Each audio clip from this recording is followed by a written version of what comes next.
ناظرین اکرام، بحمد تعالی ہم سب مسلمان ہیں۔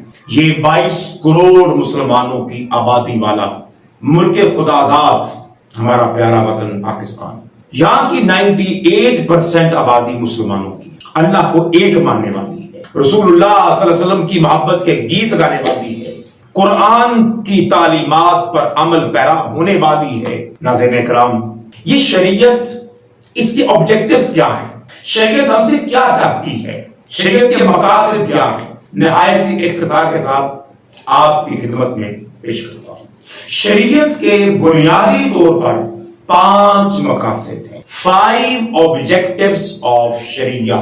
نمبر 1، دین کی حفاظت، protection of religion, protection of دین، یعنی شریعت چاہتی ہے کہ ہم اس طرح بیہیو کریں اسلامک سوسائٹی میں کہ اسلام کی قدریں، دین کی قدریں، اسلامی ویلیوز، ان کو پروٹیکٹ کیا جائے، بچایا جائے، خود بھی عمل پیرا ہوں اور آنے والی نسل میں وہ دین کی اقدار، دین کی جو تعلیمات ہیں اس کو آگے کنوے کر سکیں، تاکہ دین محفوظ رہے۔ قرآن، حدیث، اجماع، قیاس اور دیگر جو اس کے سورسز ہیں اس کو پروٹیکٹ کرنا ہر ایک مسلمان کی ذمہ داری، اور یہ دین کے بنیادی شریعت کے مقاصد میں سے ایک ہے۔ نمبر 2، جان کی حفاظت۔ فرمایا ہر ایک مومن کی جان اللہ کے ہاں بڑی قدر والی ہے، منزلت والی ہے، لہذا ہم کوئی ایسا عمل نہ کریں جس سے ہم اپنی جان پہ ظلم کریں۔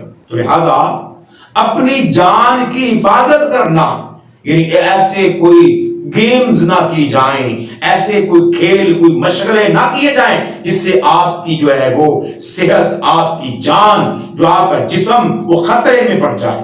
تو وہ ہر وہ کھیل، ہر وہ مشغلہ، ہر وہ کام جس سے آپ کی جان کو خطرہ ہو، وہ انسان کے لیے ممنوع ہے۔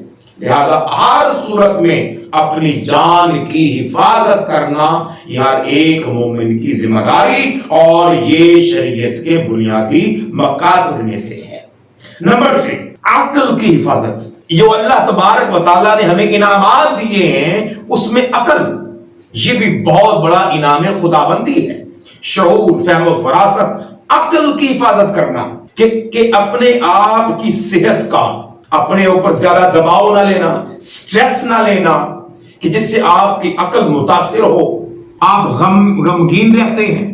تو لہذا عقل کی حفاظت، جس طرح دین کی حفاظت، جان کی حفاظت، اس طرح عقل کی حفاظت کرنا یہ بھی دین کے اور شریعت کے مقاصد میں سے ایک عظیم اہم مقصد ہے۔ چوتھا مقصد، نسل کی حفاظت۔ ہر مومن کی ذمہ داری کہ اپنے دین کی حفاظت کرے، جان کی، عقل کی حفاظت کے ساتھ ساتھ نسل کی، آنے والی نسل، ہر باپ، ہر بڑا، ہر استاد، ہر ریاست، اسلامی ریاست کی ذمہ داری ہے کہ ایک ایک بچے کی حفاظت کی جائے، اپنی نسل کو محفوظ بنانا، ان کے کردار، ان کی سیرت، ان کے علم اور ان کی جائز بنیادی جو حقوق ہیں وہ اس لیے پورے کیے جائیں۔ ماں باپ پر، استاد پر، ریاست پر، معاشرے پر، سوسائٹی پہ یہ لازم ہے کہ ان نسلوں کی حفاظت کرنا یہ شریعت کے بنیادی مقاصد میں سے ایک عظیم اہم مقصد ہے۔ آخری مقصد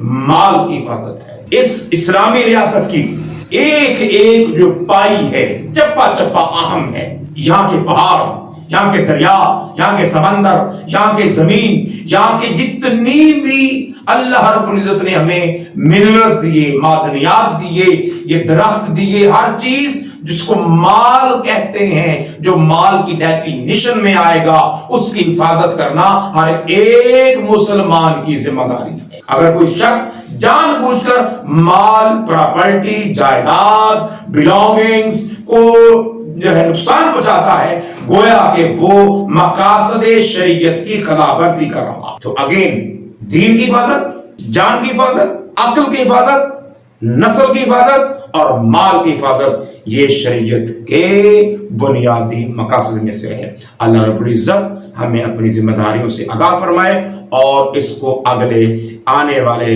انسانوں، مسلمانوں میں یہ میسج، یہ پیغام پہنچانے کی توفیق عطا فرمائے۔ وہ آخر دعوانا الحمدللہ۔